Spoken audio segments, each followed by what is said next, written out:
well today. This is the last of the new year. It is Sunday, January 8th, 2023, and we're live. Hope everybody's doing well today. Give us a call. The calling number is 313-778-7600, 313-778-7600 is the call-in number if you have a question or comment. So we'll talk about Hakeem Jeffries making history, and he gave a fantastic speech, as I knew he would, early Saturday morning, January 7th, 2023, once Kevin McCarthy won the election to be House Majority Leader, and he won with 216 votes after 15 tries. This is the longest it is taken to elect a House Majority Leader, or I'm sorry, a Speaker of the House of Representatives, I should say, in 164 years. And that just shows that's a prelude to the chaos that we're going to see coming from Republicans, especially a lot of the Republican extremists. So we'll discuss that, and we'll let you hear what Hakeem Jeffries' speech also that has gone viral. And also we're going to talk about this segment from Roland Martin Unfiltered, where once again, Roland and I got into it. And a lot of people commented, he kept cutting me off, things like this. And as I posted on his YouTube channel, I would discuss it on my show tonight, uninterrupted. Okay, except for commercials here. I'll discuss it on my show, uninterrupted. So we were talking about Black Republicans and inappropriate behavior, and Black Republicans voting against the many Black Republicans voting against the interests of African Americans. Okay. Then we got in. Then I brought up the fact that Representative Byron Donalds from Florida is married to a white woman, and I saw the interview that Roland did with Byron Donalds last year. I've been following him, and I can see why he's married to a white woman as well, because he exhibits anti-Black self-hatred. Okay, and we see this also in how he votes. All right, so then all hell broke loose, and I guess you could say, according to the caption in the YouTube video that Roland's people posted, they said it was a clash between he and I. Okay, so we'll leave it like that. Okay, so but if you read the comments, and there's almost 900 of them on the thread, 99% of people agree with me. So we'll deal with that also. Now, back on January 1st, 2022, I was on Faraji Muhammad's show, The Culture, on the Black Star Media Network, which is Roland Martin's network. And we talked about Hakeem Jeffries becoming the House Minority Leader and the significance of this and the limitations that he will experience as well. So I'm going to let you hear some of that also. Earlier today, I spoke with director Taaqiy Grant, director of the film Hapi, which deals with the role of economics in the development of civilization. And we talked about the Hapi Day of Excellence that's coming up in New York City, February 4th, 2023, February 4th, 2023. Okay. And I interviewed him on our social media platforms. So I'm gonna let you hear some of that interview, and I'm trying to get there for that event as well. I'll probably be a vendor, maybe on a panel. We'll see. But we have the information on the homepage of our website, TheAHNShow.com, TheAHNShow.com. And one of the things that we talked about in this interview, and Taaqiy has organized tours to Egypt as well as to Sudan, which used to be Nubia. One of the things we talked about in this interview is Kevin Hart has recently been criticized for saying that the ancient Egyptians were Black Africans. Kevin Hart, comedian Kevin Hart, actor Kevin Hart, has come under harsh criticism for saying that the ancient Egyptians were Black Africans. Well, they were. and the evidence is there. Dr. Diop proved this in 1974 with his melanin dosage test. But also, if you study the history of the ancient Kemites, of the ancient Egyptians, you'll see this as well. So I'm going to share that segment of the interview with you in the next few weeks. We'll share the segment of the interview also that I did with Director Taaqiy Grant. But the Hapi Day of Excellence is coming up February 4th, 2023. Visit our website, TheAfricanHistoryNetwork.com, TheAfricanHistoryNetwork.com. Right on the homepage, we have the information there. You can register. Our link is there. The link is there where you can register for the conference. And you'll have lectures from people like Professor James Small, Professor Kabahai Watakamene, and Fiducia Jehutimus. You've heard all three of them here on the African History Network show. Riza Islam, and more. Okay, so we have information at our website, TheAfricanHistoryNetwork.com. On January 1st, 2023, on New Year's Day, I gave the keynote speech for the last day of Kwanzaa, organized by the Black Legacy Coalition. The last day of Kwanzaa at the historic King Solomon Baptist Church, here in Detroit. And this is the same church where Malcolm X delivered his ballot or the bullet speech, April 4th, 1964. And one of the things I talked about was repairing the damage of a legacy of slavery and legal arguments for reparations for African Americans and the Black Freedmen Indian treaties of 1866. So I'm going to try to squeeze in a clip of that presentation I did. It's on my YouTube channel, Michael Imhotep, and our Facebook fan page, The African History Network.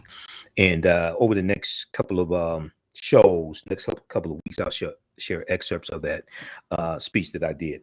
Okay, now on the African History Network show, we focus on educating, empowering, and inspiring people of African descent throughout the diaspora and around the world, because right now it's corrects wrong behavior. It's not over till we win. Wakanda forever. What you do for yourself, what you do to yourself, and what you allow other people to do to you and get away with is based upon what you think about yourself. What you think about yourself is based upon what you have been taught about yourself. What you've been taught about yourself is based upon everything you've read, heard, and seen about yourself. So when you control the radius of a man or woman's thoughts, you can control the compass of his or her actions, because the mind can't do it, teach what it doesn't know. Sign up for our email newsletter. Text the word Kemet, Kemet, to 22828 to sign up for our email newsletter. Text the word Kemet, Kemet, to 22828 to sign up for our email newsletter. Also visit our website, TheAfricanHistoryNetwork.com, TheAfricanHistoryNetwork.com as well. Now we're coming up on the break. The calling number is 313-778-7600. 313-778-7600. You can give us a call. When we come back, I'm going to talk about, I'm going to share a segment with you from Roland Martin Unfiltered, where we talked about Kevin McCarthy. And this was from Friday, January 6th. So it was on the 13th round of votes. But we talked about Kevin McCarthy. We talked about Representative Byron Donalds, who was nominated to be Speaker of the House of Representatives. He got 20 votes. He's a Black Republican who consistently votes against the interests of African Americans. We'll be back in a few minutes.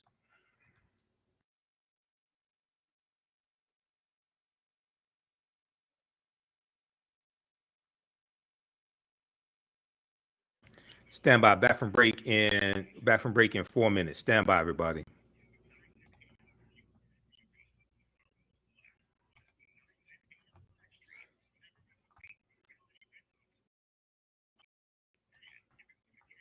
Stand by. Back from break in 4 minutes.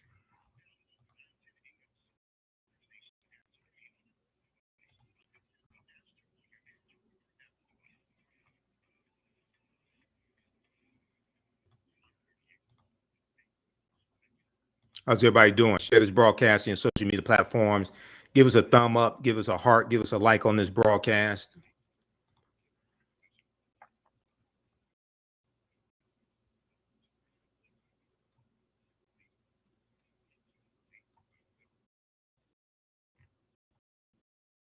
Back from break in 3 minutes.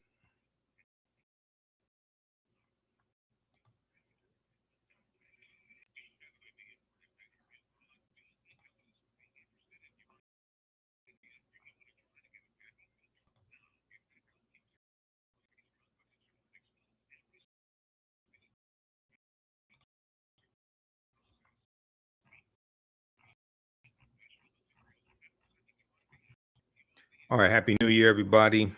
Let's see. Let's go to. I have to get ready for this next segment.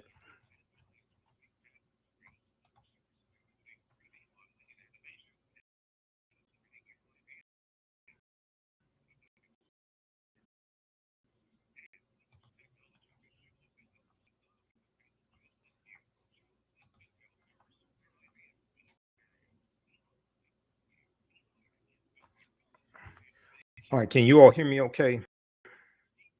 Testing. 1, 2, 3. Testing. Let me refresh the damn screen.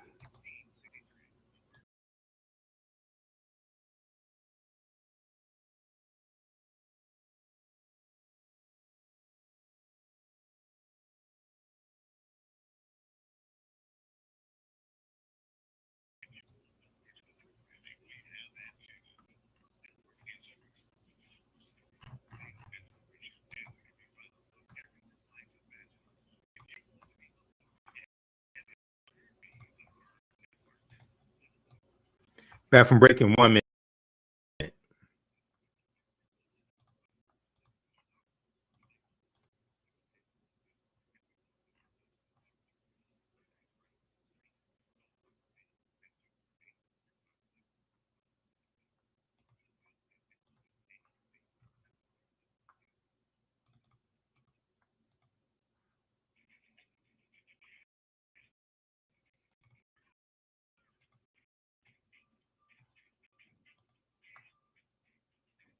Welcome back to the African History Network show right here on 910 a.m. the Superstation, the Future Radio. All right, the calling number is 313-778-7600. 313-778-7600 is the calling number if you have a question or comment. Okay, so the 118th Congress has been sworn in. Unfortunately, Republicans are in control. You're about to find out what crazy is.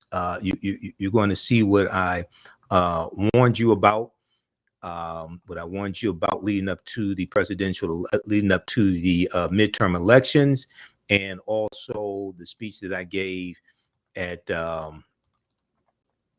King Solomon Baptist Church in Detroit. I talked about how crazy Republicans were going to be, how crazy with Republicans in charge, and how they're going to work against the best interests of African Americans, number one, but America in general. All right, now on Friday's edition, Friday, January 6th edition of Roland Martin Unfiltered, we discussed some of this, and we're going to clip number 1, Asia. Okay, we have Asia, who is my board operator this evening. So if you call in, you're going to talk to Asia. We're going to clip number 1. So we discussed Kevin McCarthy. Now, this was on Friday. Now, we know it was early the next morning, right around 1 a.m. or so, when Kevin McCarthy got the necessary votes to become Speaker of the House of Representatives. All right. And you can check out the article also from, there's some good articles, good coverage from Washington Post, New York Times, as well as NBC News. If we look at this here from NBC News, Kevin McCarthy got the necessary votes. We know that there was a pressure campaign going on with some holdouts, members of the Freedom Caucus, which used to be the Tea Party. There was a pressure campaign to get them to present, as opposed to actually casting a vote for someone else, like a Jim Jordan or Byron Donalds, and it reduced the threshold Kevin McCarthy needed to get the speakership. You need 218 votes. You need a simple majority. There are 435 seats in the House of Representatives, and lo and behold, Colorado and Matt Gaetz voting present, that reduced the threshold to 216 that Kevin McCarthy needed. Read this article here, how Kevin McCarthy got the votes for Speaker and why it. After a chaotic floor fight, the new speaker won by making a series of concessions to far-right rebels that Democrats say will make the House ungovernable. He's not going to be able to govern. You're dealing with a bunch of crazies. He's made so many promises he's not going to be able to keep, and you haven't seen chaos until you see Republicans trying to govern this 118th Congress. But we discussed this on Roland Martin Unfiltered on Friday, and let's see here. Let's go to the clip. Let's go to clip number 1, please, Asia.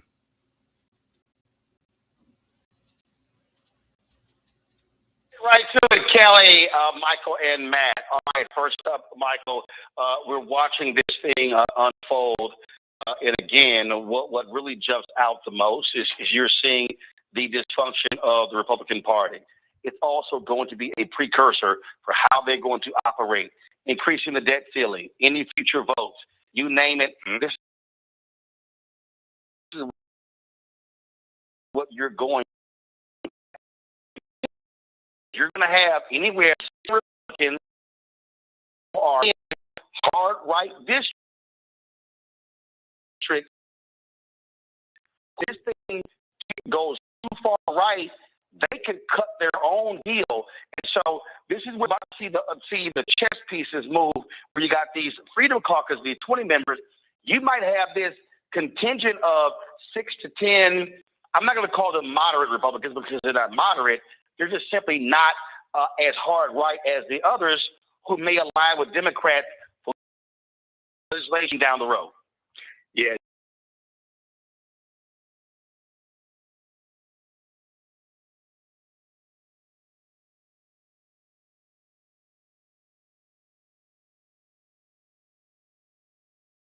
That's delivered the ballot or the bullet April 4th, 1964. And I want people how crazy crazy everything was going to be, but also trying to choose a representative. Now, I didn't know it was going to be crazy. I didn't know it was going to go 14 rounds. This is a precursor to what's coming. You know, the Lincoln Project, they in the last couple of days, they revived this campaign. They have Kevin McCarthy's picture next to a head of lettuce. Okay, they did in England with who was prime minister from September 2022 to October 2022. They're asking who's going to last longer, a head of lettuce or Kevin McCarthy. And also important to understand, you know, this is the second year anniversary of the January 6th, 2021 insurrection. And you had 139 traitors in the House of Representatives who voted not to certify the 2020 presidential election results. And many of these people, almost all of them, are members of the Freedom Caucus, with the 20 who are holding out. But also, it's important that a lot of these people are voting for, well, basically all of them are voting for, the rest are voting for Kevin McCarthy. So I think what's important for African Americans to do is we got to focus on getting these people out of office in 2024. It's going to be very hard to get meaningful legislation done when crazies are in power like this. And this is we all the time, Kelly, why voting matters. When I interviewed Congressman Stephen Horse, what he said. He said, we lost by 7,000 votes, we would be in the majority. And every vote counts. Bober only won by 250 votes. Okay, Democrats could have won that seat. You had the Democratic incumbent who chose not to run. The Michigan folks redrew the district. It was an incumbent in Michigan who could have run in the seat. They let John Ames run. He barely wins of that seat. Had Democrats there. Maloney got in the way, screwed up in New York. Of course, the New York Democrats totally botched that whole deal. And so they opened the door for the Republicans to pick up, 4 or 5 seats there. So we wouldn't be issuing again based upon Democrats.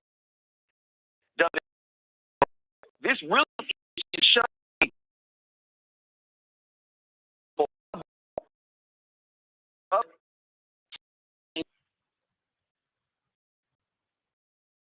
at the risk of democracy. It's at the risk of actually being done in Congress, right? Because we are on day 4 of this circus trying to, get somebody into the seat of Speaker of the House when only this many people don't want him there. And the irony are the same ones who are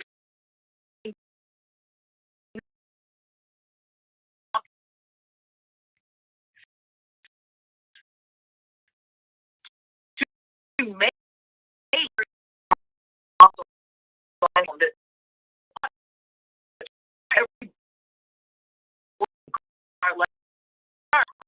in this way, because it's to stop that American people need, that the American people voted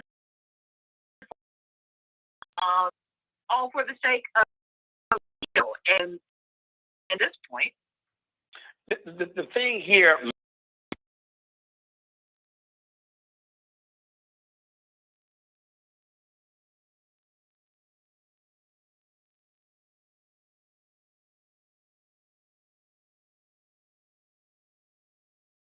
Sold, right? I mean, kind of to Kelly's point, we're going to come in and drain the swamp and change the way things are done, but I think she's 100% right.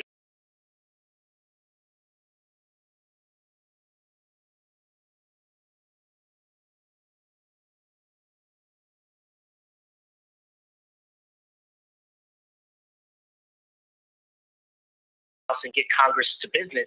And I think that's what the people should really take from this, is how our political processes allow a very small contingent of people to hijack the whole process. I mean, the idea that 20 people can keep Congress from working is absurd, right? Because the average American has to go to work. So for them to be playing these games and not to work is really a problem. And I ultimately think it's going to have a negative effect for them down the road, because they're showing willing to play in the very games that they decry Democrats for allegedly playing for the veto.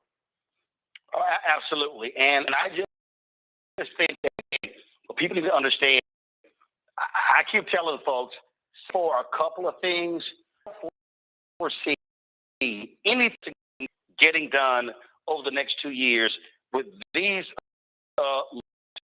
in charge. Absolutely. All you have to do is look at what happened in the 117th Congress. Overwhelmingly, these Republicans in office consistently voted against our own interests, voted against the George Floyd Justice Police Act. Okay, that vote was 220 to 12, March 3rd, 2021. And the House of Representatives voted against the bill. The one Republican who voted for it said he made a mistake. He put out a tweet, said he made a mistake. He was going to change his vote. Every Republican in the House and the Senate voted against the John Lewis Voting Rights Act. Every Republican in the House and the Senate voted against the Inflation Reduction Act. They voted against the American Rescue Plan. And, unfortunately, I just saw Byron Damar on TV and talk about Isaiah T. Montgomery 2023.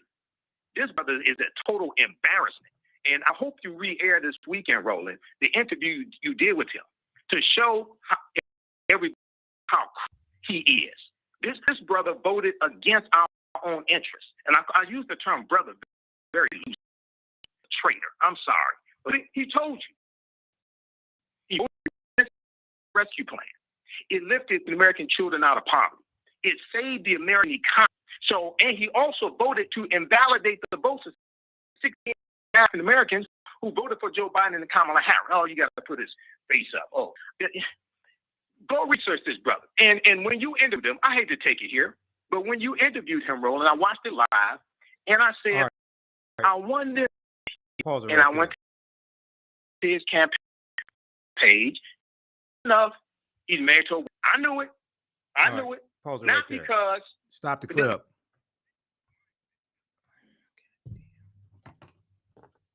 All right. We're going to pick this up on the other side of the break. Just a second.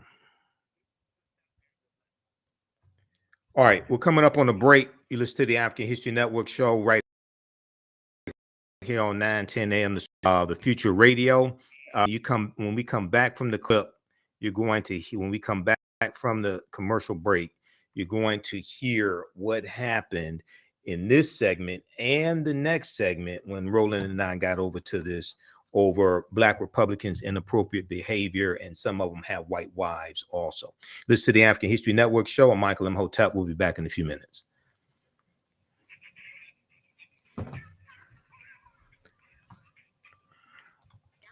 All right, stand by.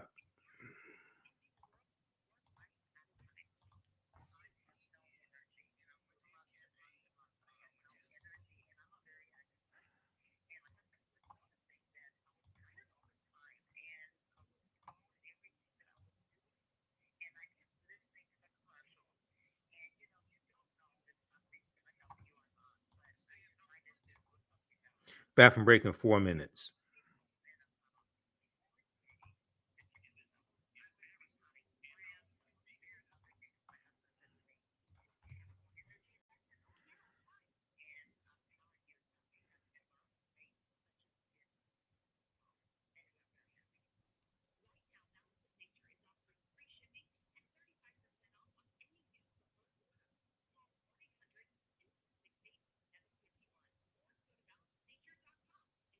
Bathroom break in 3 minutes.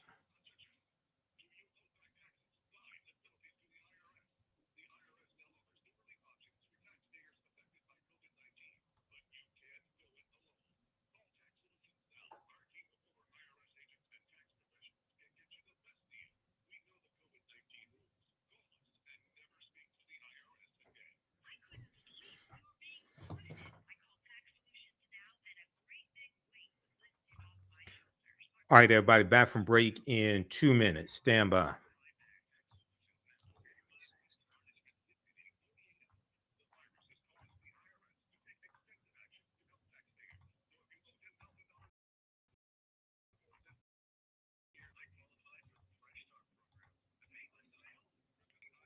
Bathroom break in 1 minute.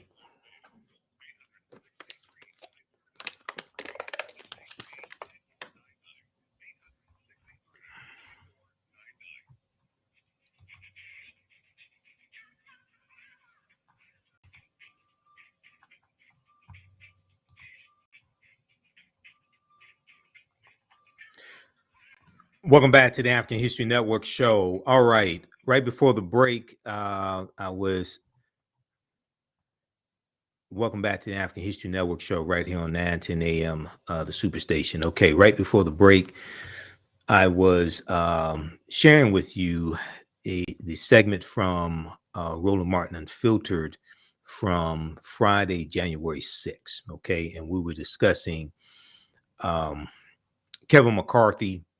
And at this point, this was a few hours before Kevin McCarthy was elected Speaker of the House on the 15th try, after he gave away so much to the extremists in the Republican Party. And this, can't really call them extremists because largely the entire party is extreme, but these are members of the Freedom Caucus. And then I mentioned Byron Donalds. Byron Donalds in one of the rounds got 20 votes to be Speaker of the House of Representatives. Now, he had no chance of becoming Speaker.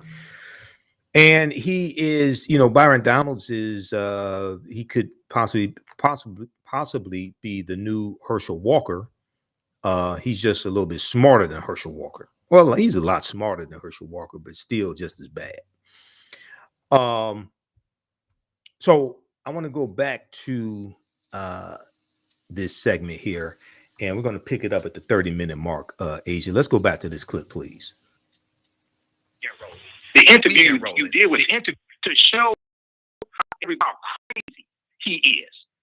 This brother voted against our own interests, and I use the term brother very loosely.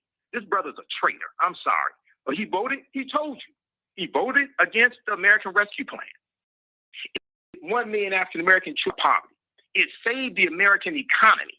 So, and he also voted to votes of 16.9 million after voted for Joe Biden and Kamala Harris. You got to put his face up. Oh, this brother.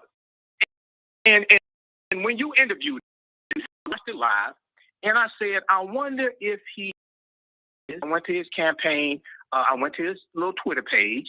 Sure enough, he's married to a white woman. I knew it. Not because, see, this is his mindset. No, follow me. This is his mindset. This is white supremacy through. But wait, hold on. Tim Scott married to a black woman. What, no. Tim Scott married to a black woman. If I'm correct, and he stood with Trump. He campaigned for her. So what's the point?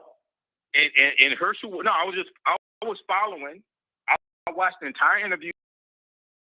But Tim Scott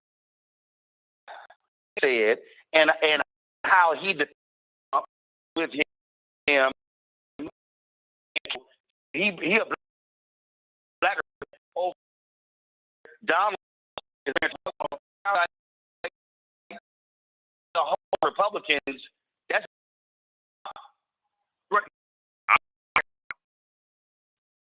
What was correct? I was following. Still though, hard right black Republican is supremacy. So what the hell they got to do with it? That is true. I was following the breadcrumbs, and sure, correct. Same thing with John James. I'm here in Detroit. I followed the breadcrumbs. Sure enough, I was correct. Okay. Sometimes I'm wrong. But this ain't one of those times. So explain Tim Scott. Explain Tim Scott. He's a as well. You can't. Marrying a black. No, you can't. And that's the whole point. It ain't got nothing to do with him having a white wife.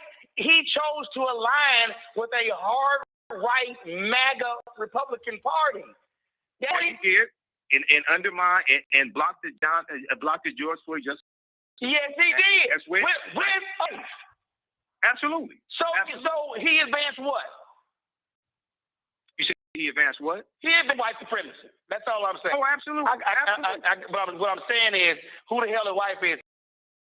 It don't matter. If you allow GOP, you would choose to align with white supremacy. Got to go to. Pause it right there. Stop the clip. Thank you. All right. Now, so as usual, you see Roland kept interrupting me, right? So we go to break and we come back from break and we go to another topic. And then Roland wanted a second helping of this intellectual ass whooping I was giving him, and he brought it back up. So I kept going. We're going to go there in just a second. Now, we'll go to the phone lines and on the other side of the break. Stand by. Calling numbers 313-778-7600. 313-778-7600 is the call-in number if you have a question or comment. All right. Now, what I want to make very clear is I'm dealing with a mentality of anti-blackness and self-hatred and the different ways it manifests itself. And when we look at most of these black Republicans, especially at the federal level, the House of Representatives and the Senate, when we look at actually all, we can basically say, well, you got one that we already know, John James. He's here in Michigan. He ain't gonna vote for policies that are beneficial to us. He may vote for a holiday for Rosa Parks or something like that. Other than that, he doesn't support basically policies that are beneficial to African Americans. But when you look at them consistently voting against bills that are beneficial to us, and you listen to statements that they make, anti-black statements, things like this, then it's plausible that their anti-blackness and self-hatred also plays into who they end up marrying, and a lot of times they end up marrying white women, or they marry somebody African American who has the same mentality that they do, which upholds white supremacy also. This is the point I was making. All right, now we're gonna go to clip 2 here in just a second. The call 313-778-7600, 313-778-7600 if you have a question or comment. So I was reading through a lot of the comments. I read through maybe about 50 of the comments of people. It's close to It's close to 1,000 comments there now on the segment that they uploaded January 7th. That I think was uploaded January 7th, 2023. The segment of the clash between Roland and I. They call it a clash. That's so I'm using their terminology. Now, what I was not saying, because the actual caption of the that was uploaded January, it was early January 8th, I guess it was 2023. Roland Poundless clash over Black Republican Byron Donalds' mindset, his wife's supposed influence. I don't know where they got the part about his wife's supposed influence. I was not saying that Byron Donalds' wife influences his policy positions, or she has influence over him. That's not what I was saying. What I was saying was his anti-Blackness and self-hatred influences not only his policy positions, but who he ended up marrying. That's what I was saying. Okay. So let's go to clip number 2.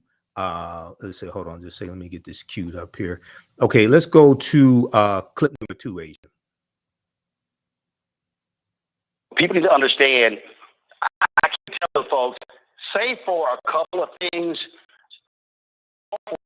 anything of significance getting done over the next 2 years with these Looney Tune folks in charge, Michael? Absolutely. All you have to do is look at what happened in the 117th Congress. Overwhelmingly, these Republicans who were in office consistently voted against our own interests. They voted the George Floyd Justice and Policing Act. Okay, that vote was 220 to 212, March 3rd, 2021. Every Republican in the House of Representatives voted against the bill. The one for it, he said he made a mistake. He put out a tweet, said he made a mistake, he was going to change his vote. They voted, every Republican in the Senate voted against the John Lewis Voting Rights Act. Every Republican in the House and the Senate voted against the Inflation Reduction Act. They voted against the American Rescue Plan. And unfortunately, I just saw Byron Donalds on TV and talk about Isaiah T. Montgomery of 2023. This brother is a total embarrassment. And I hope you re-air this weekend, Roland, the interview you did with him to show everybody how crazy he is. This brother voted against our own interests. And I use it loosely. This brother's a traitor. I'm sorry. But he told you. He voted against the American Rescue Plan. It lifted 1 million African-American children out of poverty. It's the American economy. So, and he also voted to invalidate the votes of 69 million African-Americans who voted for Joe Biden and Kamala Harris. Oh, you got to put his face up. Search this brother. And when you interviewed him, I hate to take it here, but when you interviewed him, Roland, I watched it live, and I said, I wonder if he is, and I went to his campaign, I went to his little Twitter page. Sure enough, he's married to a white woman. I knew it. Not because, no, what I said. No, follow me. This is mindset. This is white supremacy through ventriloquism. But hold up, but if it, wait, hold on, wait. Tim Scott married to a black woman. What, hold up, no. Tim Scott married to a black woman, if I'm correct, and he stood with Trump. He campaigned for Herschel. So what's the point? In Herschel, no, I was following. I watched the entire interview. No. Here's my point. If a Tim Scott would hit the nut stuff that he said, and how he defended Donald Trump, stood with him, and campaigned with Herschel, he a black Republican married to a black woman. Over here, Donald is married to a white woman. Sounds to me like both of them, again, they are hardcore Republicans. That's who they stop are. the clip right there. Right, no, I was following the breadcrumbs. That's what I was doing. Following what? Okay, stop the clip right there. We're going to pick this up on the other side of the break. What they did was they broke this. That exchange between Roland and I, they made that a separate clip. So we're going to go further into that clip, which was in the second segment where Roland brought it back up. We'll do with that on the other side of the break. Okay, you listen to the African History Network show. I'm Michael Imhotep. We'll be back in a few minutes.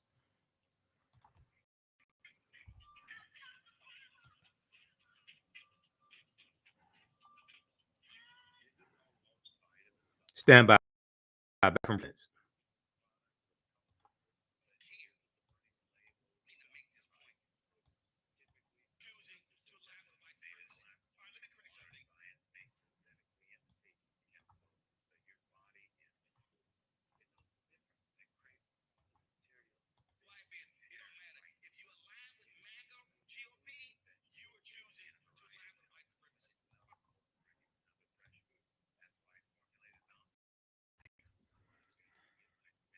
Back from break in 4 minutes.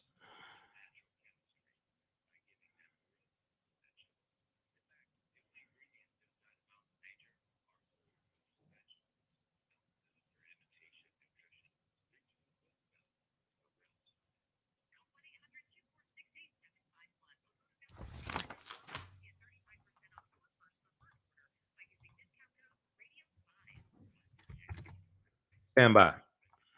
Back from break in 2 minutes.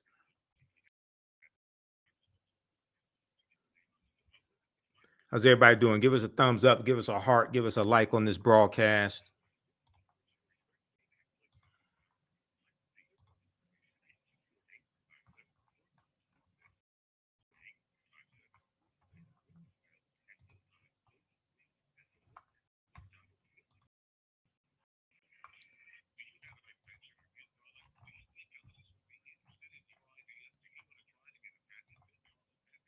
Back from break in 1 minute.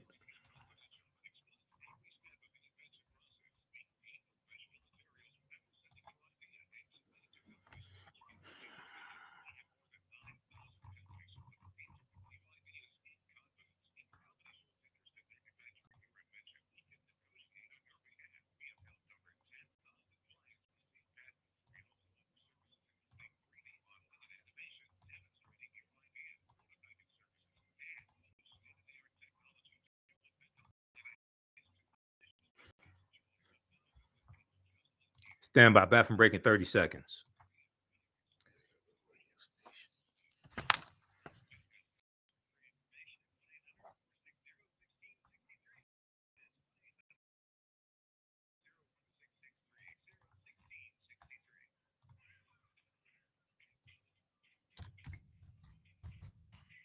Welcome back to the African History Network show right here on 910 a.m. the Superstation, WFDF. Calling numbers 313-778-7600.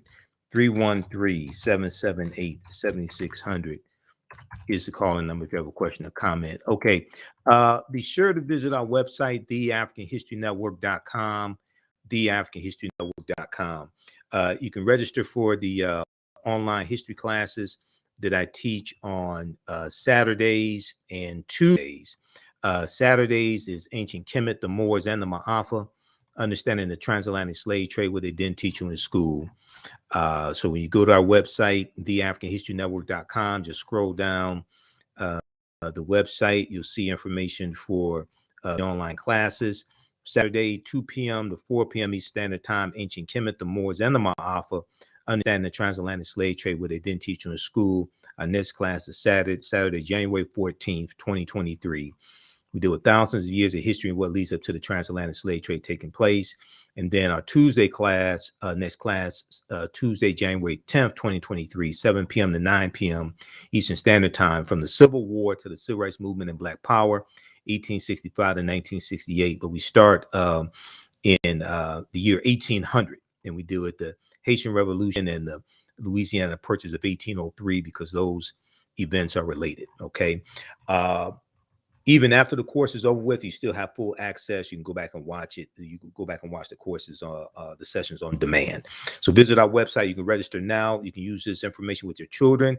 I would say the content is PG-13. And we have a bundle pack where you can register for both classes for only $100. All right. I want to go back to, this is the second segment here in it's on its YouTube channel. And they actually made this segment here a standalone segment dealing with the conversation he and I had. Okay, so let's go back to clip number 2, please, Asia. What I'm saying is, who the hell the wife is, it don't matter. If you lie with that GOP, you are choosing to lie with white supremacy. Let me correct something. Senator Tim Scott is single. and the reason I need to make this point, I'm not going to play those games. I don't care. There are black Republicans who have a line with MAGA, who have black wives or black husbands. So I don't care if Byron Donalds' wife is white. I don't care if Byron Donalds was single. I don't care if John James white or if he was single. Byron Donalds apparently went to FAMU and graduated, I think, from Florida State. We've had other black Republicans on who stand proudly with Donald Trump and MAGA Republican, and they have black spouses. I don't care. It has nothing to do with it. It doesn't. I know we can sit here and we can keep talking about, well, they got a white spouse or whatever. No, it doesn't matter. Individual is how they're choosing to align. Here's the problem with that, is that if we're going to say, well, I'm following the breadcrumbs and the spouse is white, okay, well then, what do we then say when somebody is a progressive and their wife is white, but they're sitting here championing racism? Are we following those breadcrumbs? Because if we do, we're going to go home and find a white wife. That's why it doesn't matter, Michael. That's why that is utterly irrelevant whether his wife is white or not. It doesn't matter. He's the one that's sitting here voting. He's the one that's sitting here driving an agenda. That actually means nothing. There are people who have sold out black people who houses. So what are we saying? Is that I watched the interview that you did with Byron Donalds. I watched the interview that Ari Melber on MSNBC also did with Byron Donalds. I listened to his policy positions and his policy, and then I followed the evidence, and sure enough, his policy positions also acted out, in my opinion, were acted out in who he married as well. So what happens? What happens when there's what happens when there's a MAGA black Republican with a black spouse? Then what? What lines up in? They end up marrying a black spouse who thinks white. That's what happened. They end up marrying a black spouse who has a white mentality. That's what happened. But also, but what the hell you got to do with it? So what? Okay, all right. So what then happens? So what then happens with somebody black? No, what then happens with somebody black who is progressive or who agree with us on racial justice and their spouse is white? Does the white spouse have a black? What happens then? Well, the white spouse, oftentimes, their ideology will line up with that progressive as well, and they will have those same type of progressive ideologies as well. Or they may not. No, or they may not. There are exceptions to the rule, but the exceptions to the rule don't mean the rule don't exist. Well, how about this here? How about we center on Byron Donalds?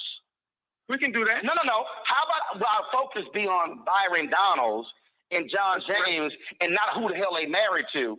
Because we ain't sitting here questioning any Democrat we disagree with and then asking who they go home to. We can do that if you like. No, we're not. No, we don't. But no, are we? But no Democrats voted to overturn the 2020 president. No. And what I'm saying is we don't need to play that ridiculous game on who. How about we focus on them? I am focusing on them. But why you bring up the white wife? I'm also focusing on mentality. That's irrelevant. It's irrelevant. Roland, you just asked me a question. It's irrelevant. Just ask me a question. Just let me finish. It's irrelevant and nonsense. No, because their mentality influences the policies they support, and their mentality also influences who they go with. And if you look at this and pay attention, but the reason that doesn't make any sense is if somebody black who is progressive marries somebody's white But then what's the mentality? Because oftentimes that white person they marry will have the same type of progressive will embrace the same type of progressive policies and have the same type of progressive mentality. Right. So their progressive mentality or progressive ideology is not based upon them being a woman or a white man. It's their ideology. You are concurring with what I'm saying. No, what I'm actually we're gonna pause it right there. Okay, so what happened was, well, stop the clip. Okay, so what happens is when I back Roland into a corner, he keeps trying to interrupt me, but it's not gonna work. Okay, you listen to the African History Network show. We'll be back in a few minutes.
Okay, back from breaking 4 minutes. Stand by.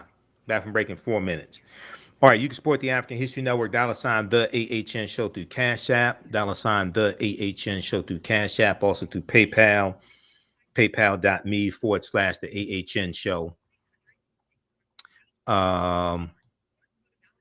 And this helps finance the research. This helps finance the show because I'm going to have to go into New York City, February 4th, 2023 for the Hapi Black Excellence event. I'm going to have to pay my way there. I'm going to have to pay for that and cover expenses. And I need to get a new laptop to broadcast the African History Network show. That's why I keep having to refresh the screen and the broadcast is choppy because I need a gaming laptop. This is the laptop that Staples sold me is the wrong type of laptop for what I need to do.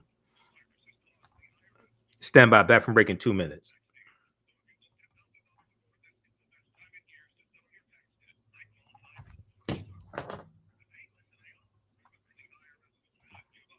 Back from breaking 2 minutes. Stand by.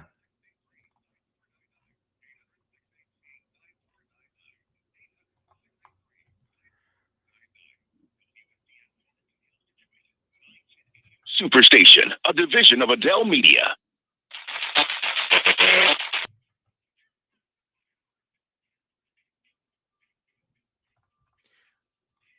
Welcome back to the African History Network show. Okay, we're going to go back to this clip here. We're going to start at the 9:40 mark.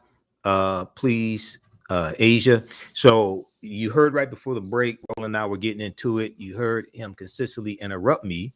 I think because he knew I was telling the truth, and that's what he does when you back him into a corner. He keeps trying to interrupt me, but it's not going to work. All right, so let's go back. Here's what happened. Let's go back to this clip, please. Mentality or progressive ideology is not based upon them being a white woman or a white man. It's their ideology. You are concurring with what I'm saying. What I'm saying is, if we're going to have a conversation about how somebody is voting, what their ideology is, the position is, how about we stick to them and not who the hell they married to? We can stick to them, but right now we're talking about the Republicans, and I mentioned 139 in the House of Representatives who voted to overturn the 2020 presidential election results. No Democrats voted to do that. I talked about how you have Republicans, 212 of them, who voted against the George Floyd Justice and Policing Act. No, basically, so are we bringing up any of the other spouses of the Republicans who voted to see who's married to Latino or Asian, or are we doing any of that? You can do that if you like. To me, it's irrelevant. Okay. To me, it's irrelevant. It's irrelevant to you, but I'm also dealing with policy, and I laid out. No, you're not dealing with policy. You're dealing with them married to a white woman. No Republicans in the House or the Senate voted for the Inflation Reduction Act. You think that's not policy? No Republicans in the House or the Senate voted for the Justice Reduction Act. Michael, you can't. No, Michael. So you can't sit here and try to do a dance by saying, "Oh no, I'm talking." No, Michael. You can't say I'm talking about policy, but he married to a white woman. No, you're not. Mentality influences the policies that you support. Period. Your mentality. But you don't even know what her mentality is. Whose mentality? Do you know the mentality of Byron Donald's wife? Yes or no? I didn't ask the mentality of Byron Donald's wife. But you made the assumption. Michael, really? Really? But I guarantee you, 9 times out of 10, the mentality of the wife. Just take Clarence Thomas for a minute. Okay? No. See, Michael. No, Michael. See, what we're not gonna do is try to jump. We're gonna stay right here. What I'm saying is, Michael. You're not gonna hop the Clarence Thomas. Michael, you're not gonna hop the Clarence Thomas because here's the. No, hold up, Michael. Here's the deal. Clarence Thomas's mentality predated his wife. So that ain't got nothing. So that ain't got nothing to do with it. Wife in the 1980s. Michael, this is real simple. No, Michael. Her mentality and his. No. Here's the deal. That's nonsense. You can't. Yes, I can. If we're gonna sit here and focus on what Donald is doing, we're gonna focus on Donald's and not who Donald is married to. And we're gonna wait a minute. Unless got like a campaign ad with your spouse in it. Oh hell, Michael! Every damn candidate runs out there with their spouses. So you open it up. You open it up. Oh no, don't get mad at me because I kick in the door. Michael, that's not opening up. That's ridiculous. Because I kick in the door. This 2023 player. But don't get mad at me. No, what I'm saying is, what you're saying is only nonsense. It ain't kicking the door in. What he chooses to do. Ideology. Michael, you talking about policy lines up with the policy. Michael, that's end up with, and they have the same kind of mentality. That's nonsense. You can't tell me, Michael. That's nonsense. This is real simple. Michael. Michael, this is very simple. Michael, this is very. No, they don't. Hell, James Carville and Mary Matlin married to each other, and they are diametrically opposed. So they got nothing. It has nothing to do. It has utterly nothing to do with. It has nothing to do with who you're married to. No. I'm gonna say it again. It has nothing to do with who you're married to. When you are in the house and you're making your decision, what I'm gonna do, I'm focused on you as the politician. I'm not gonna do is I'm not gonna focus on who your spouse is. All right, pause it right there. Thank you. Stop the clip. All right. So you see that Roland kept trying to interrupt me because I was whooping his behind. He brought up James Carville and Mary Madeline. Okay. They're both white. That example don't even count.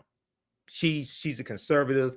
He's a Democrat, but I don't think she voted. I don't think she supported the January 6, 2021 insurrection. I don't think she supported overturning the votes of 81 million people who voted for Joe Biden. And then at the beginning of that segment, Roland had to correct himself because Senator Tim Scott is not married. So 2 of the arguments that he tried to give are not even valid arguments. But what the point I'm making is understanding anti-blackness, a mentality of anti-blackness and self-hatred, and the different ways that mentality manifests itself, not just in your policy positions, not just in the policies you vote against that are beneficial to African Americans, but also in who you marry.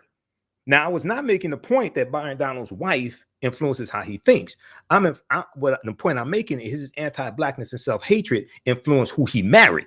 That's the point I was making. And we can see this time and time again when you look at a lot of these black Republicans who consistently vote against our own interests. It's not against, you can be African-American and a conservative, but still support policies that benefit African Americans. There's a difference. We've had African American conservatives going back decades, or even before the party realignment, which began in 1928 with the Lily White movement of 1928, when Republicans nominated Herbert Hoover to run for president in the 1928 presidential election.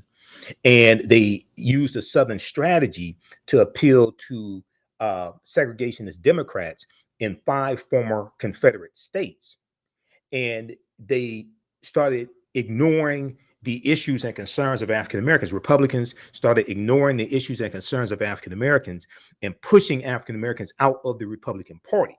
This is known as the Lily White movement of 1928, and it helped Herbert Hoover become president, who was a Republican.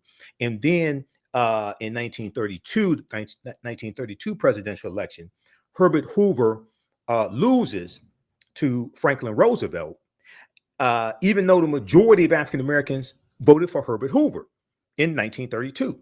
But we start slowly going over to the Democratic Party because, number one, they were more receptive to our issues because we were being pushed out of the Republican Party. 1947, the Democrats had a pro-civil rights agenda for when running for president. It's after Roosevelt dies in 45, they had a pro-civil rights agenda. So by 1960, when Nixon runs, when John F. Kennedy runs against Richard Nixon, 2/3 of African Americans had already switched over to the Democratic Party by 1960. The party realignment is going to complete right about 1968.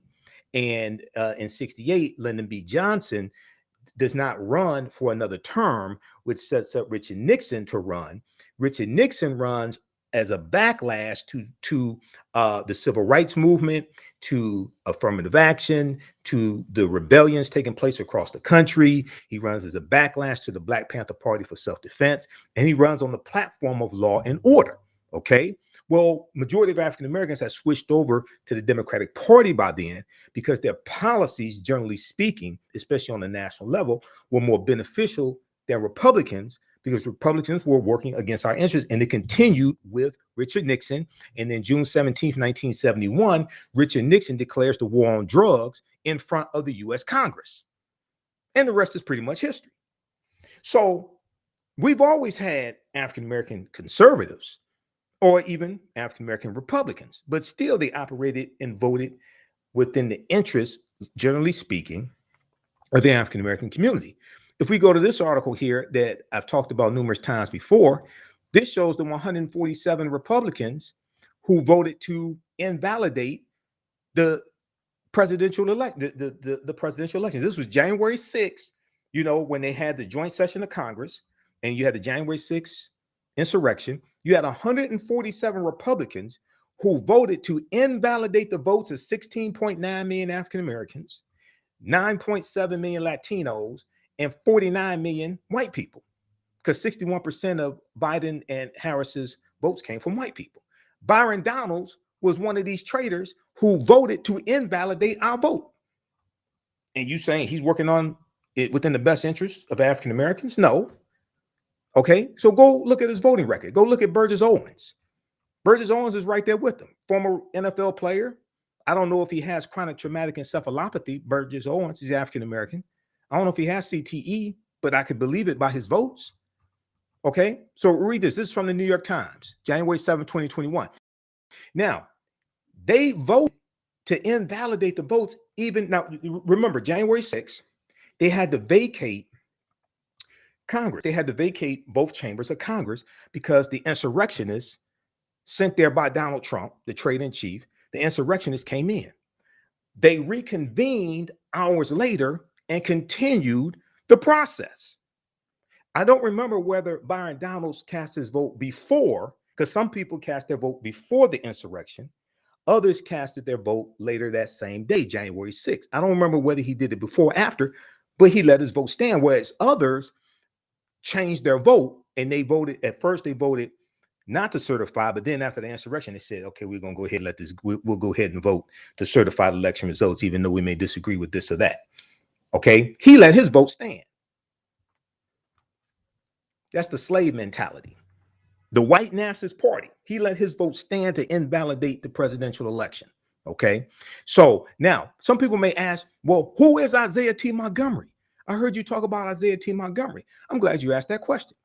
Let's go to another article that I've talked about numerous times before. Now, this is from the Washington Post, and this deals with the Mississippi State Convention of 1890, where the white supremacists in the state legislature hold a convention to pass poll taxes and literacy tests to suppress the African-American vote in a state that had a majority of African-American voters. And we were the majority of the population in Mississippi in 1890 as a legacy of slavery.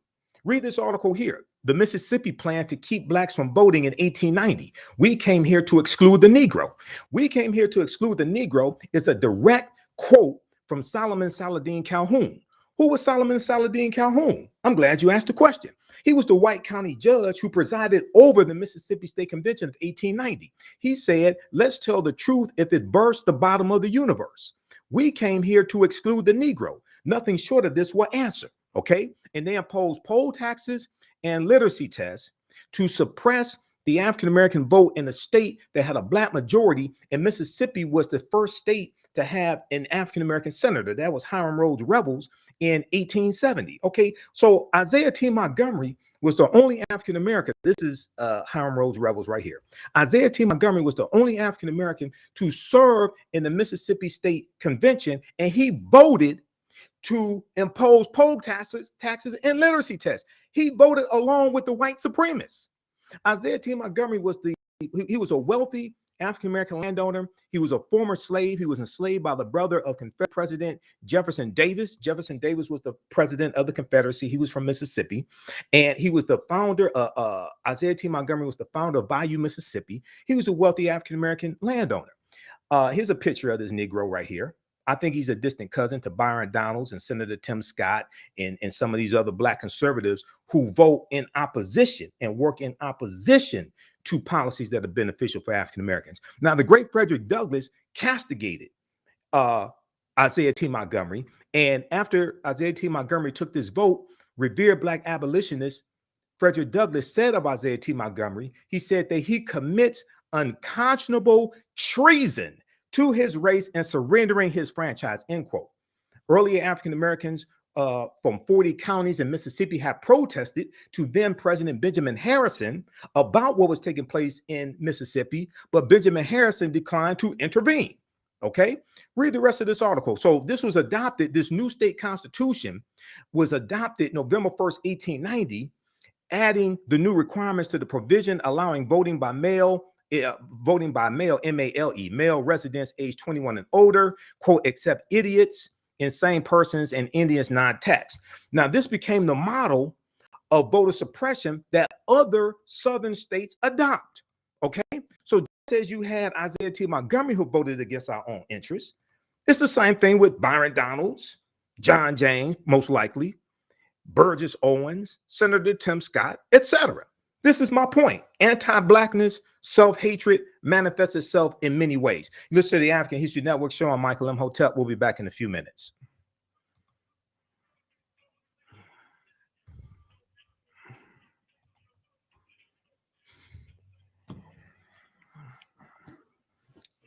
Stand by.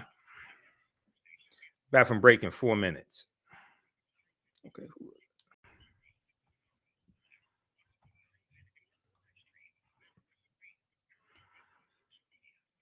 All right, stand by. We got Kendrick. We have Offset Isis. We have Matthew. We have Sherwin.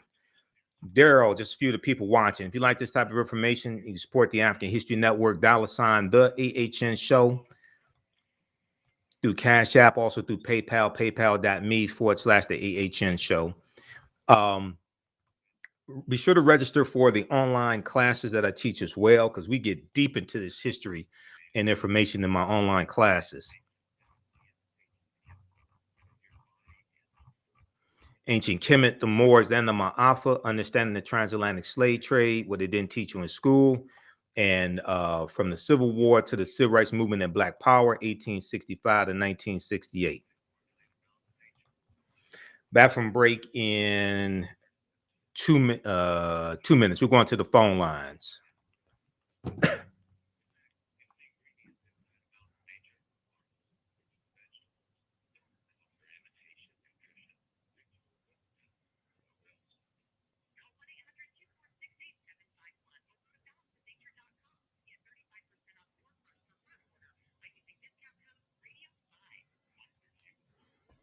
Stand by, everybody.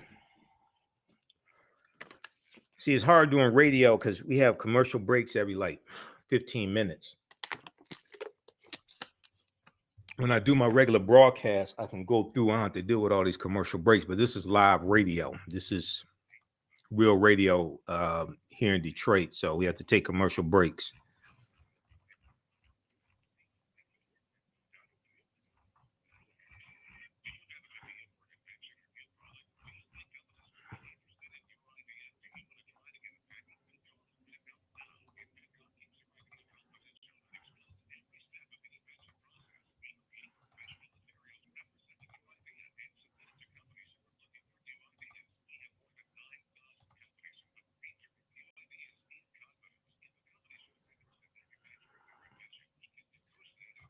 Back from break in 1 minute, everybody. Stand by.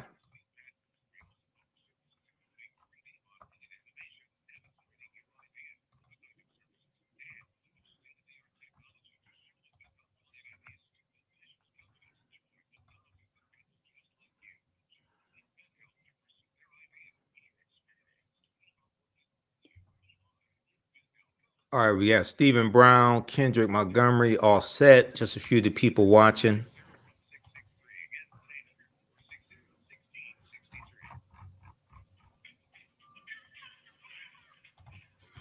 Welcome back to the African History Network show right here on 910 AM, the Superstation WFDF. Once again, Happy New Year to everybody. It's January 8th, 2023, and we are live. Calling numbers 313-778-7600. 313-778-7600 is the call-in number if you have a question or comment. We're going to the phone lines here in just a second, so hold the line, Theo. If you want me to do a presentation for your group or organization, email me at TheAHNShow at TheAfricanHistoryNetwork.com. TheAHNShow, SHOW, at TheAfricanHistoryNetwork.com. Or you can also give us a call, 313-462-0003, 313-462-0003. The information is right there when you on the homepage of our website. When you click on Contact the African History Network, the information is there. So we know Dr. King Day is coming up. We know that African American History Month is coming up as well. So you can, if you want me to do a presentation for a group or organization, email me so we can set that up. African American History Month, Juneteenth, Women's History Month, etc. Either in-person presentation or a virtual presentation. Or if you want to interview me also, you contact me. I'll be on Faraji Muhammad's show, The Culture. I'm on Mondays, 4 p.m. to 5 p.m. on Roland Martin's network, the Black Star Media Network. And then I'm on Roland Martin Unfiltered Friday, 6 p.m. to 8 p.m. Okay, let's go to the phone lines. We have Theo Broughton, who had me speak at the Kwanzaa celebration that the Hood Research organized at King Solomon Baptist Church on Sunday, January 1st, 2023. Hey, Theo, Happy New Year. How you doing today? Well, thank you, and Happy New Year to you. I guess Roland Martin didn't know he had the preeminent history teacher with him. Well, and researcher, I might add. Well, Roland used to have me guest host. I wanted to Roland used to have me guest host. I want to thank you for being our keynote speaker at the Kwanzaa celebration. Her research has really enjoyed doing this for the thanks for having me. I guess 4 years or so. And I'm glad that they had it throughout the community, but not to the exclusion of the Dr. Charles Wright Museum of African American History. And they're trying to just leave the Dr. Charles out of it and just call it the Wright Museum, which is disrespectful. Yeah. But in the beginning of your program, you were talking about the power that our people have in their hand through their vote. One of the biggest examples is Dearborn. The Arabs have, through the power of their vote, become mayors, police chiefs, council members, etc. Right. So if people don't see anything else, that is the biggest example that they can use to help them understand why we need to vote. Well, as I said before, as I said before, people have to understand. Number one, we have to stop telling African Americans to exercise your right to vote. You don't vote for exercise. If you want exercise, you go to the gym and work out. You vote for power. You vote power. Politics is the legal distribution of scarce wealth, power, and resources, and the writing of laws, statutes, ordinances, amendments, and treaties, the adoption, interpretation, and enforcement. You vote for policies that are beneficial to you, your family, your community, to African Americans, and what's good for African Americans, generally speaking, is good for America. So you vote for laws and policies that are beneficial to you, and you vote for people who will protect the gains that have been made and the laws and policies that are in place that are helping you. So voting is about power.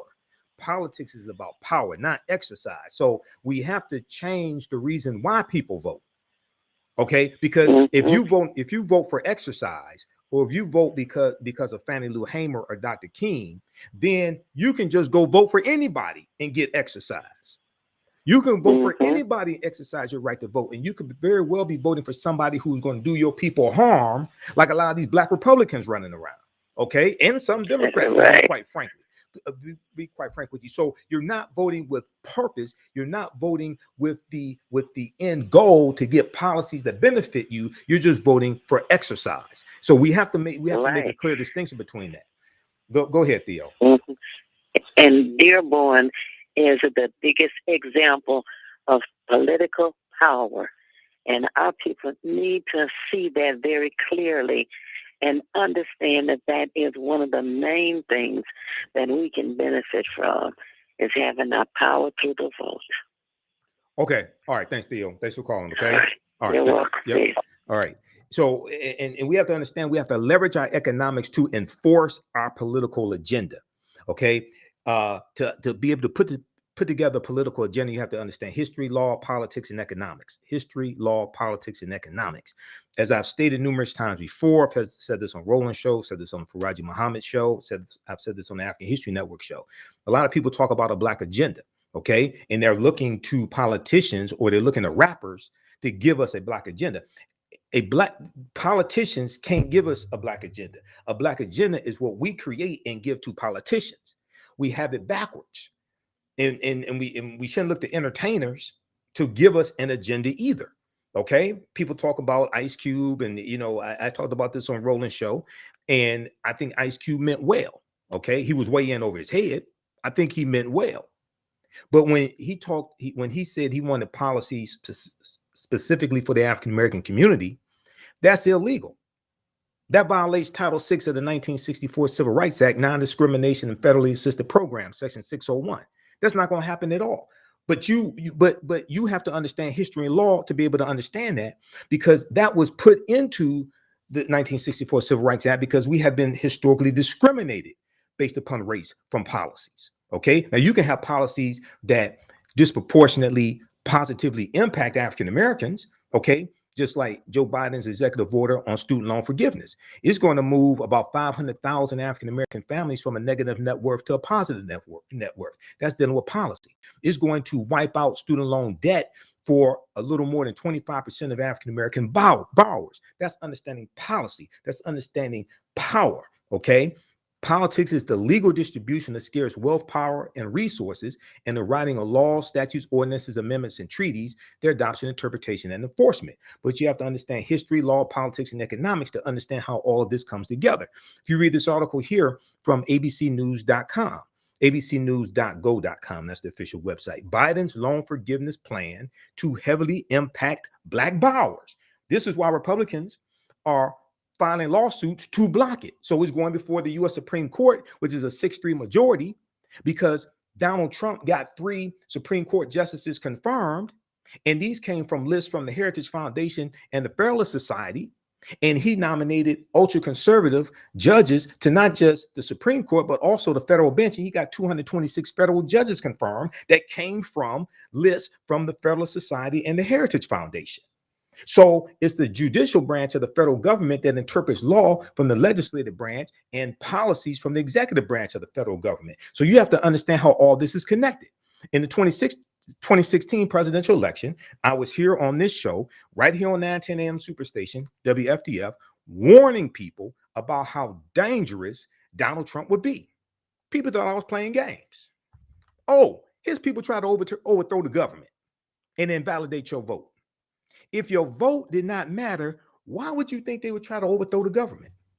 But not only that, I talked about federal judges, okay?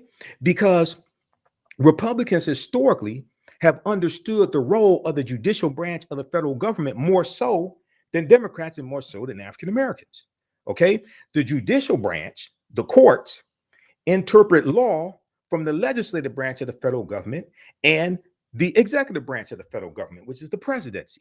So when Republicans took back control of the U.S. Senate in 2014 and Mitch McConnell became Senate Majority Leader, McConnell and Republicans blocked 103 federal bench nominations from President Barack Obama. Okay, so when Trump came into office through the Electoral College, because unfortunately we don't understand law once again, and you had people running around, and you had black entertainers and people putting this misinformation out on social media saying the popular vote does not matter. The popular vote does matter, but it's not the popular vote by state that matters. I mean, it's not the popular vote, the national popular vote, the overall popular vote. It's the popular vote per state that matters. Because the way you get 270 Electoral College votes is by winning the popular vote in the state. So Michigan had 16 Electoral College votes at the time. Donald Trump won Michigan by 0.2 of a percentage point. He won by 10,704 votes. So he got the 16 Electoral College votes associated with Michigan, and then the votes associated with Pennsylvania and Wisconsin. And that put him over 270 Electoral College votes. It's the popular vote per state, not the national popular vote. Because remember, Hillary Clinton got 2.9 million more popular votes nationwide, largely because of California. But if you haven't read the U.S. Constitution and don't understand how the Electoral College works, because it was the U.S. Constitution that created the Electoral College, you haven't read the 12th Amendment of 1803, which came about after Thomas Jefferson won the 1800 presidential election, largely because of the Electoral College votes associated with the state of Virginia, okay, because of the slave population in Virginia, then you don't understand how any of this works. And you listen to Simple Simon as people on social media and these entertainers and stuff out here putting this misinformation out. Okay, so you have Trump, who then gets 3 Supreme Court justices confirmed after President Obama nominated Merrick Garland in 2016, and Merrick Garland got blocked by McConnell in the Senate. They did not give Merrick Garland a hearing in the Senate. They blocked him. Okay, but this is understanding law and politics. All this is connected. All right, we're coming up on the break. When we come back, we'll go back to the phone lines, 313-778-7600, 313-778-7600. This to the African History Network show. I'm Michael Imhotep. We'll be back in a few minutes.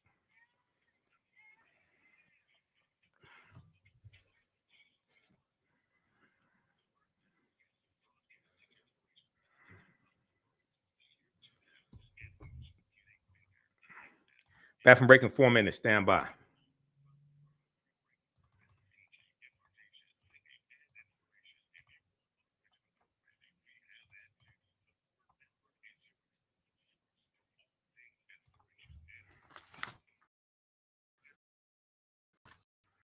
Stand by, everybody.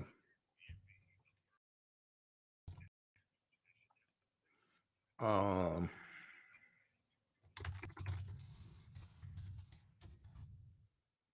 breaking 4 minutes.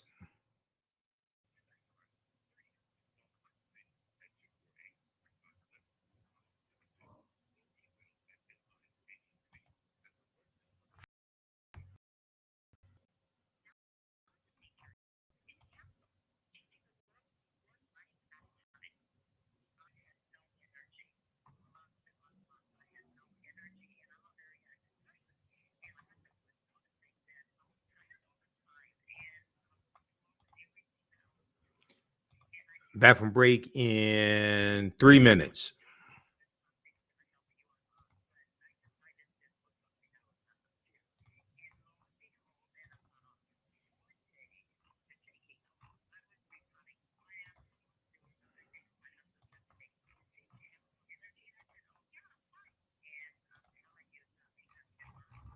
Back from break in 3 minutes. Stand by, everybody.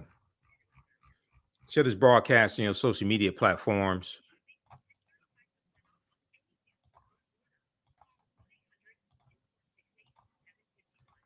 Back from break in 2 minutes.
Welcome back to the African History Network show. All right.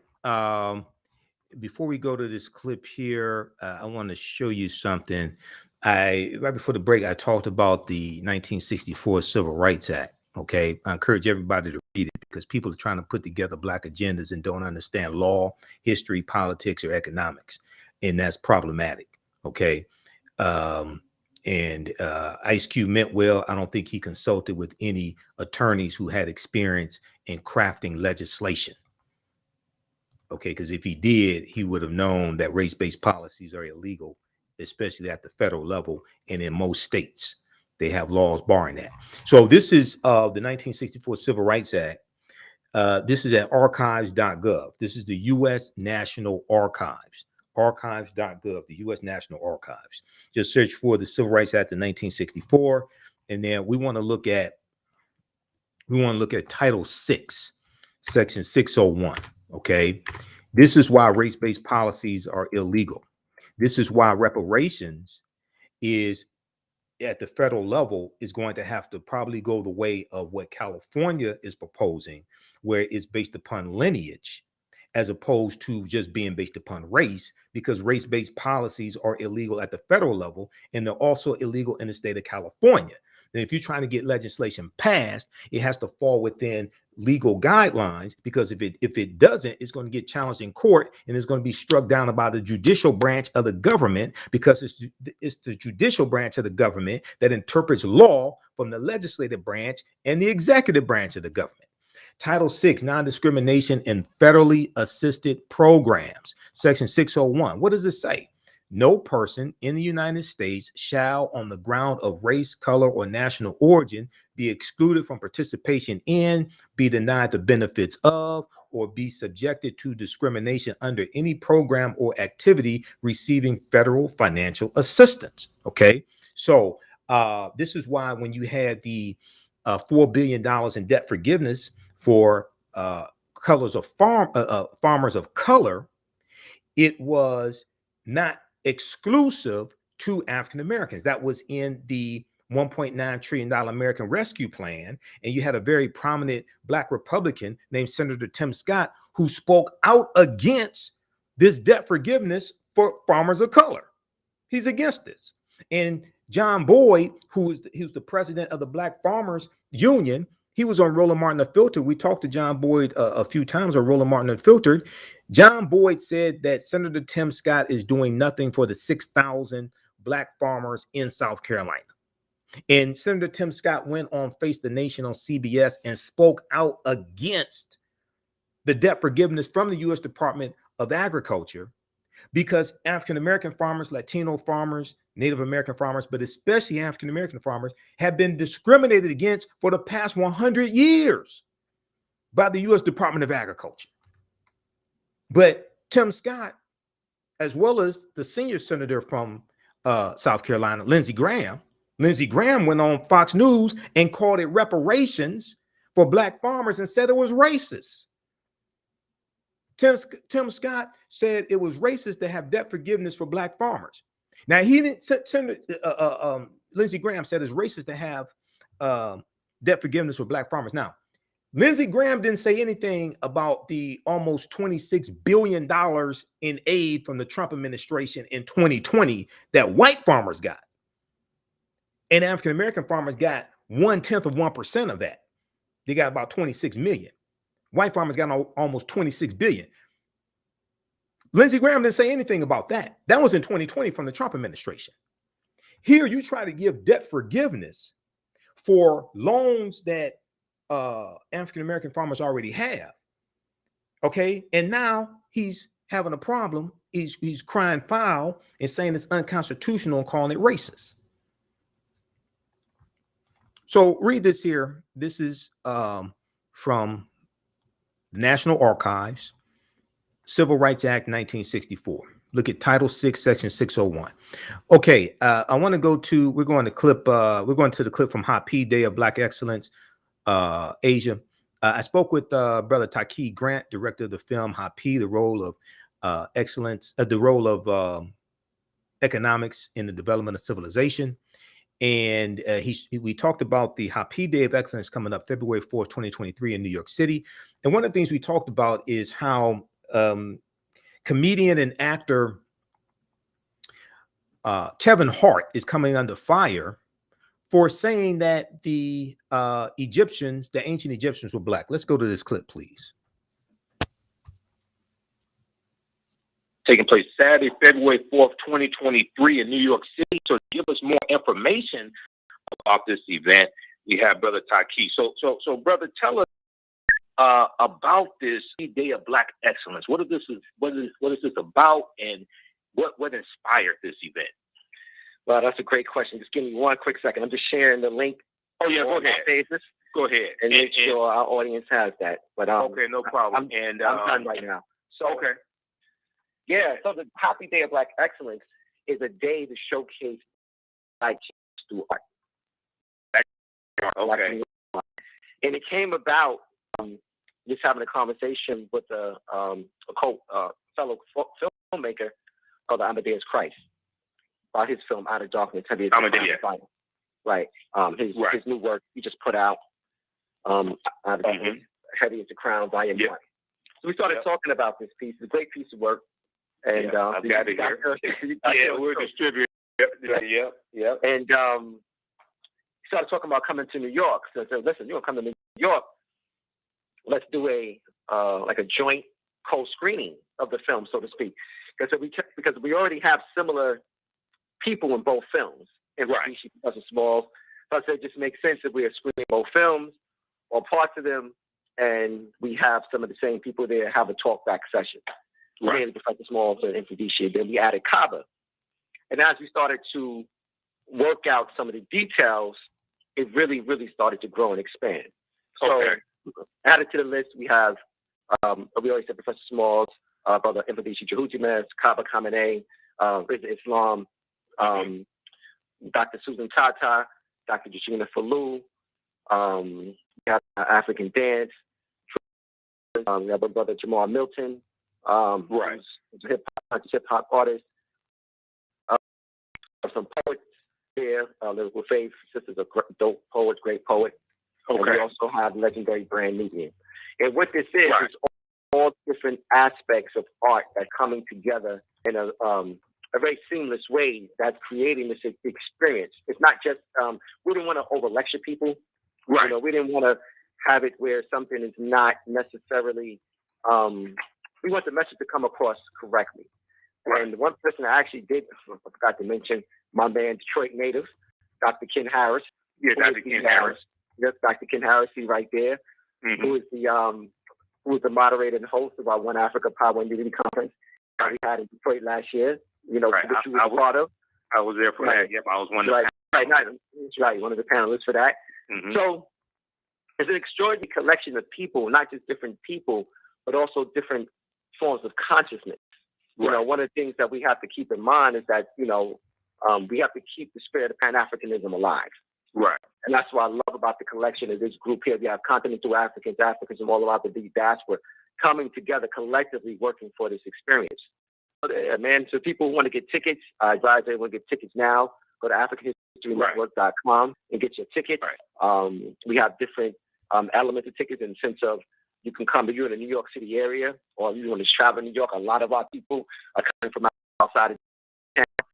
So, you know, go ahead and be a part of it. Come get your general admission tickets. If not, you want to just sit in the comfort of your own home, we also have the tickets available for live streaming. So, yeah, it's a powerful. Exactly. Right. You know, like, you know, Imhotep, one of the things that really drove this home was what we did in Detroit, the power and unity. Right. And it's significant because there's so many different things going on right now where we're constantly being challenged to, in terms of reclaim our legacy. You know what I'm saying? Mm-hmm. So, and one of the biggest stories right now that's running around that's circulating in the media right now is this attack against Kevin Hart for him saying the ancient Egyptians were black. You know, that was similar to what happened to us in February last year when we were going to Egypt with the Returning to the Source, when Africa returned to the Source conference. And what you realize right away that we're not going to get anything if we don't have some real true unity in our community. This Happy Day of Black Excellence is not just to showcase Black genius through art, but also to showcase Black unity. Okay, so talk about, you mentioned Kevin Hart, and also you have the situation with Kyrie Irving. And I haven't seen the documentary from Hebrews to Negroes or things like this, but we know that Dr. Yosef Ben Yakinen and other African scholars have talked about the original Hebrews were African, but also the original people in what we call today Egypt, but it was Kemet or Tamari historically. We know those. Talk about what happened with Kevin Hart. Fill people in on what's going on there. Okay, great. So, for those who are not aware, Kevin Hart was, I would say recently, not too long ago, was on the popular show Shark Tanks. And he invested in a company, black comic book company called Black Sands. And this company showcase or illustrates or highlights great African historical figures. And it teaches children to be proud of their heritage and their race, particularly Black children. And he made a comment, something to the effect, I don't know the exact wording, that it's important for Black children to see themselves because the Egyptians, were Black. Hell broke loose. There's an actual, I'm serious, there's an actual change.org petition against Kevin Hart to stop him from coming to Egypt. He actually has a show scheduled to Egypt on February 21st. Okay, so a comedy show? Yeah, I'm not really sure if it's a comedy show, but he's supposed to be doing something on February 21st. And these people, it's a group in Egypt called, loosely translated, Egypt's Awareness. And they have, they're on social media. But these are the same people. It's ironic because when we did some research just going back, this is the same group that did the petition to stop us from having a conference in Egypt. Okay. You know what I'm saying? So, okay, up this article right. Okay, I'm pulling up this article right now for my friends. Pause it right there. We're going to pick this up on the other side of the break. Kevin Hart criticized for allegedly saying Egyptians were Black. Critics launch online movement to shut down his upcoming show in Cairo. This is the African History Network show. I'm Michael Imhotep. We'll be back in a few minutes.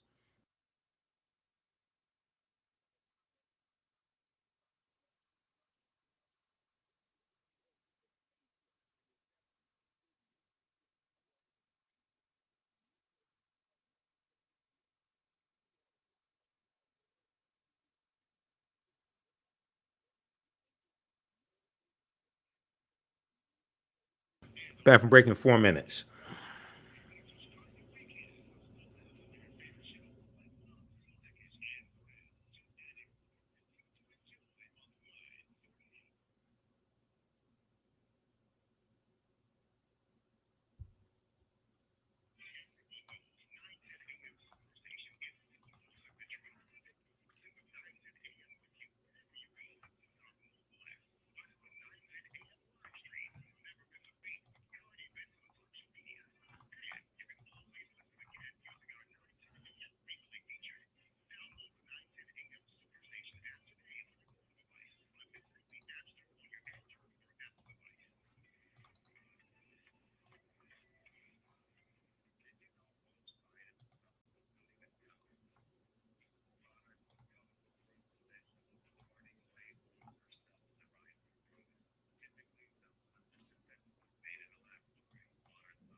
Back from break in 3 minutes. Back from break in 3 minutes. Stand by.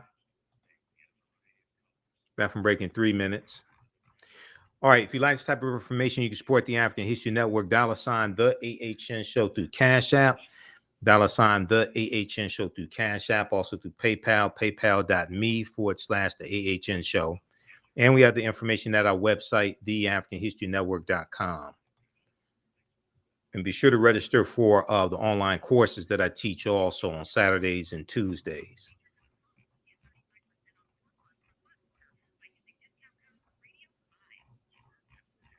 Back from break in 1 minute.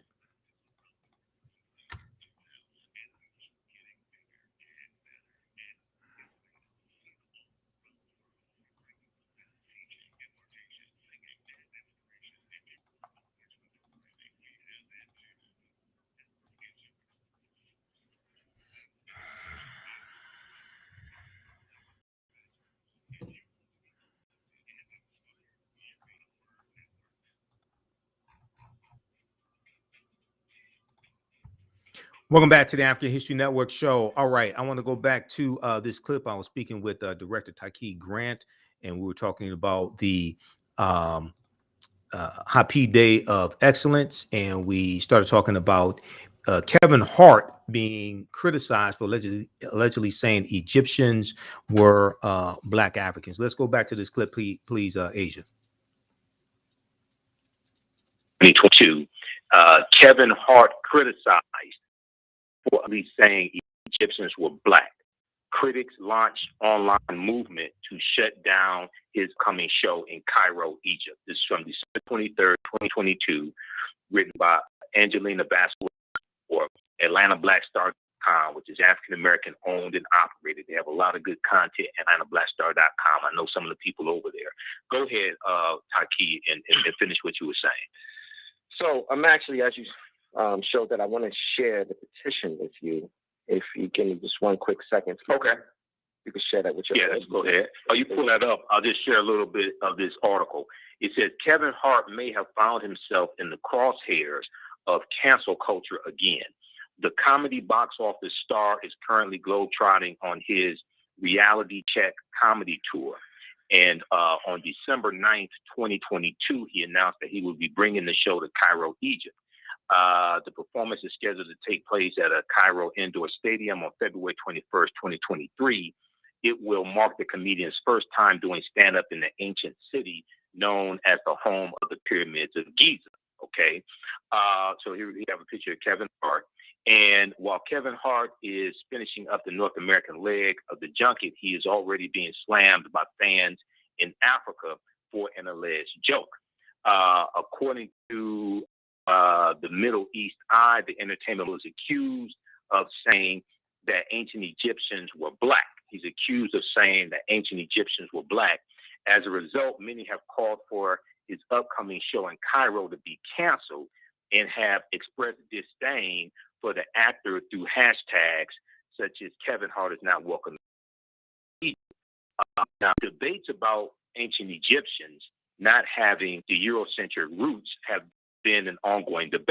One of our great scholar warriors, Dr. Shangata Diop, a Senegalese scholar, refuted efforts to continue whitewashing Egypt's melanated history in the 1980s by pointing out that mummified remains proved their hair, features, the amount of melanin found in skin samples, and other factors all proved they were genetically Black or Africoid. Okay, reactions to Kevin Hart's alleged comparison and Egypt's debated genealogy have been split. Go ahead, Taaqiy. I don't see what was blasphemous about what Kevin Hart said. So go ahead. So, and by the way, I just checked your email. I just sent you something. You might want to explain to the audience. So, let's be clear that they are literally trying to. No, I'm glad I have this sitting here. They're literally trying to do this to Egypt, and they just had a recent CT. This is a CT scan years ago of supposed to be Tutankhamun, right?